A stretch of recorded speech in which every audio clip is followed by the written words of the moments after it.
Hello everyone, this is Suzanne Knabe-Nicole from Police Science Doctor, and this is number 221, Police Science Snippets number 221.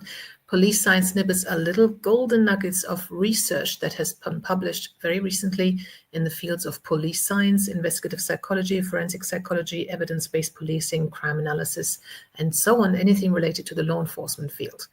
I try and find bits that are usable, that you can start thinking about, that you can start implementing. So I go through lots and lots of research findings that have come out recently and try to extract 3 that are very practical.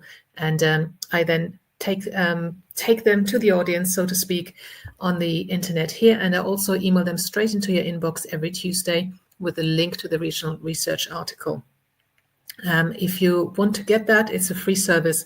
Just go to Google Police Science, go to Police Science Doctor, enter your details into the form that pops up, or if it doesn't pop up, put it at the bottom of, it's at the bottom of any page, and then you will be added to the list and you can get that sent to you every week.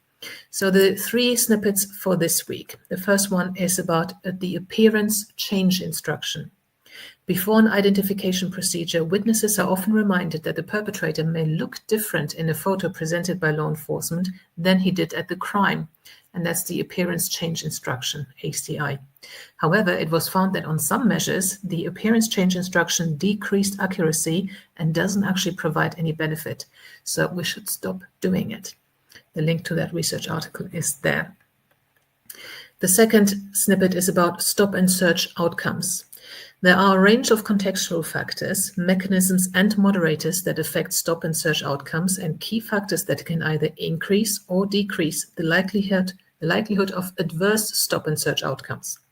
Contexts that were likely to increase negative outcomes included a focus on order maintenance style policing practices, valuing stop quantity over quality, and high levels of police discretion around stop and search. Importantly, the mechanism of surveillance was found to generate negative outcomes. Contexts and mechanisms that lead to better outcomes included a focus on community policing and procedural justice, transparent systems for recording and monitoring stop and search, and public inquiries and reviews of stop and search practices. The link to the original research is there, and it's actually an open access article, which means you can read the entire piece. If something is not open access, that's down to the publishing journal and publisher having a subscription wall. This one can actually be accessed in its entirety. So it's more important how the stop and search is done, the quality of it, the procedural justice, than the actual outcome, which is the case in a lot of things, also in policing. And the last snippet for this week is about data protection and data sharing. Information sharing is integral to tackling organized crime and terrorism. A thematic analysis of UK law enforcement practitioner interviews together with a quantitative analysis of law enforcement data breaches was done.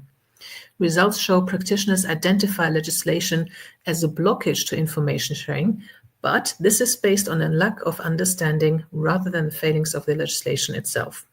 So this all sounds pretty dry, but I think the nugget here is in the last sentence. So practitioners identify legislation as a blockage to information sharing, but this is based on a lack of understanding rather than the failings of the legislation itself. Again, the link to the article is in the email, and it's also an open access article, which means you can read the entire piece, and hopefully you can increase understanding and then get the data sharing done. So these were the snippets for this week. Forgot to show you this banner that I prepared. There you go. If there wasn't something that is relevant to your particular role, don't despair. As soon as you join the Police Science Doctor email list, you will get emailed a password. And with that password, you can access the read page from reading on the Police Science Doctor website. And on there, you'll find PDFs of all the previous 220 snippets for each of the other weeks that I've published them, and there's 3 snippets on each PDF. So whatever your role is, hopefully you'll find something that's relevant to that in there.